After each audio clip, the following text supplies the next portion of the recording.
Here are my predictions for the Spanish Grand Prix.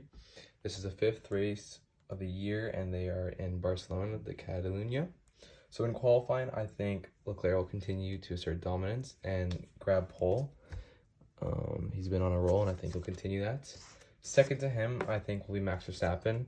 Red Bull and Ferrari have been pretty even, but I think Max Verstappen will be up there again.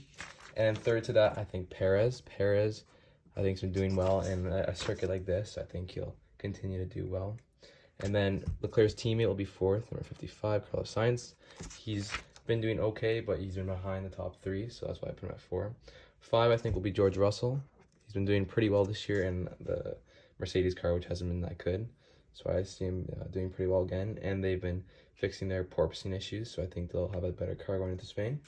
6, I think it'll be the Spaniard himself, Fernando Alonso. I think at a home track like this, he'll definitely put a good performance on. And then followed by him, I have Lewis Hamilton. Like as I said, Mercedes' car has been getting better, but I don't think he'll be able to do as well as George Russell. In 8, I have Lando Norris. McLaren has been doing better, like Mercedes, since the start of the year. And so I see Lando coming in 8th. 9th, I see Pierre Gasly. Followed by him, I see Sebastian Vettel. Aston Martin's brought a bunch of new upgrades to Spain, so I think that'll definitely help them in qualifying.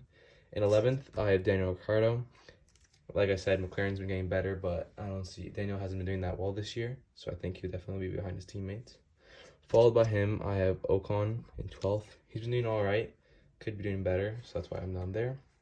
13th, I have Bottas. Bottas has been doing really well for Alfa Romeo on the type of car that they have, so I see him obviously qualifying a lot higher than his teammates. Followed by him, I have Kevin Magnussen at 14. Haas car's been better this year, and then followed by him his teammate Mick Schumacher. Then in 16th, I have Lance Stroll.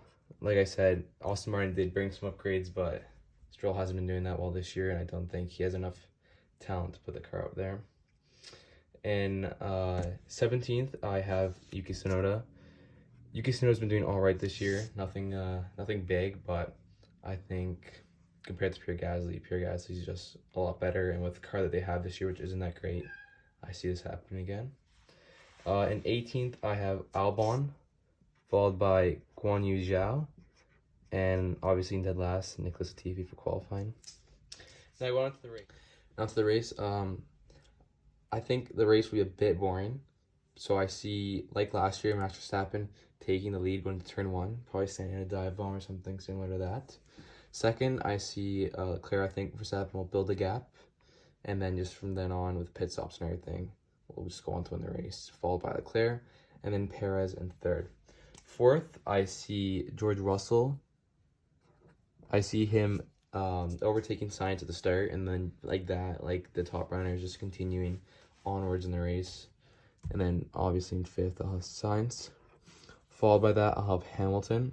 I think if you compare the Mercedes pace to the Alpine, Mercedes has more pace, and I think Hamilton will take advantage of that going up against Alonso. And then I see not only Alonso dropping down, but I see Norris overtaking him for 7th, and then I see Alonso coming 8th.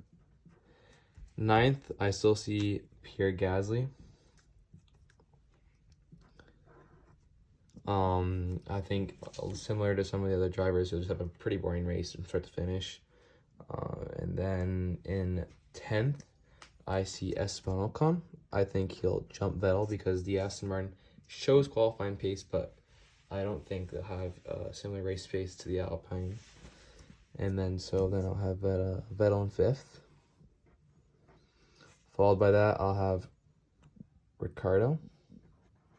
I think he'll also get jumped by Ocon because Ricciardo's been struggling, so I think he'll continue to struggle with the McLaren. In 13th, I have K-Mag, followed by Schumacher. I think for them it'll be quite a boring race too. The reason why I have them jumping Bottas will be explained later. 15th, I have Yuki Tsunoda. I think he'll get Stroll at the start, and then like the other drivers continue onwards because, like I said, Aston Martin didn't show much pace, and Stroll doesn't look comfortable in that car, so I don't think he'll have a bunch of pace. 16th, then I have Stroll, followed by Albon, and then Guan Yu Zhao. My two DNFs are going to be Valtteri Bottas and Nicholas Latifi. I see Bottas DNFing because of the lack of durability their power units had. He's had some failures in practice, and so I don't think going into this race the engine's at its best. And then Nicholas Latifi, I see him having a power failure and DNFing. Lastly, for the driver of the day, I think it'll go to Verstappen for the race win. And the fastest lap, I think we picked up by Leclerc afterwards. These are my Spanish Grand Prix predictions.